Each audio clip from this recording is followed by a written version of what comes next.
कार्बोहायड्रेट्समुळे मधुमेह होत नाही. तुम्ही अगदी खरं ऐकतो. आपण अनेकदा ऐकतो की कार्बोहायड्रेट्समुळे मधुमेह होतो, पण हे पूर्णपणे खरं नाहीये. कार्बोहायड्रेट सुद्धा थेट मधुमेह होण्यासाठी कारणीभूत नाहीये. तर मग खरी समस्या काय आहे, तर हे नीट ऐका बरं का. बरेचदा आपल्या अति प्रमाणातील खाण्यामुळे शरीरात गरजेपेक्षा जास्त प्रमाणामध्ये एनर्जी साठवली जाते आणि ती योग्य प्रकारे वापरली देखील जात नाही.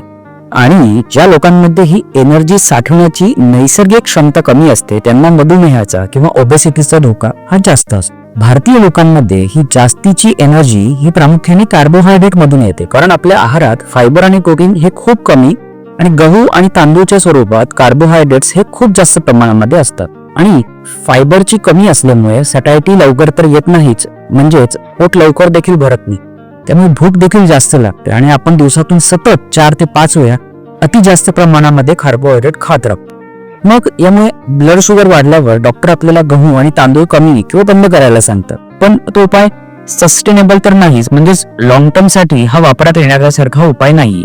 आणि इथेच जॅकफ्रूट डेलीची कच्च्या फणसापासून बनवलेली पावडर हेल्थ सुधारण्यासाठी मदत करू शकते. जॅकफ्रूट डेली हा हाय फायबर आणि कमी ग्लायसेमिक इंडेक्स असलेला पर्याय आहे की जो कार्बोहायड्रेटचं ऍब्झॉर्प्शन हळूहळू होऊ देतो, म्हणजेच त्यामुळे रक्तातील साखर फास्ट वाढत नाही.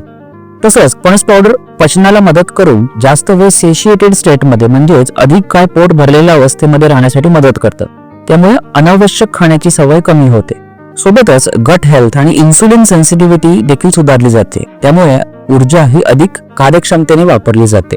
मग आपल्याला काय करायचंय, रोजच्या जेवणातील गहू, तांदूळ किंवा अगदी कुठल्याही धान्याच्या पिठामध्ये प्रति व्यक्ती फक्त 2 चमचे जॅकफ्रूट डेलीची कच्च्या फणसाची पावडर आपल्याला मिक्स करायची आहे. ज्यामुळे आपण जेवणाची चव आणि जेवण बनवण्याची पद्धत अगदी न बदलता कार्बोहायड्रेटचं अतिरिक्त सेवन कमी करू शकतो आणि जेवणातील फायबरचं प्रमाण वाढवू शकतो. आणि यामुळे काय बेनिफिट होतो, तर मधुमेह तर नियंत्रणात राहीलच, त्याचसोबत आपण आपली ओव्हरऑल हेल्थ देखील सुधारू शकतो आणि तेही आपल्या रोजच्या जेवणातील आवडत्या पदार्थांचा स्वाद अगदी कायम ठेवू. म्हणूनच मधुमेहासारख्या आजाराला मॅनेज करताना कार्ब्स पूर्णपणे टाळण्यापेक्षा आणि काही फॅट डाएट फॉलो करण्यापेक्षा आपल्या आहारात जर जॅकफ्रूट डेलीच्या कच्च्या फणस पावडरचा समावेश केला तर आपण फायबरचं प्रमाण वाढवू शकतो आणि मधुमेह तसंच इतर मेटाबॉलिक डिसऑर्डर्सना लांब ठेवू शकतो.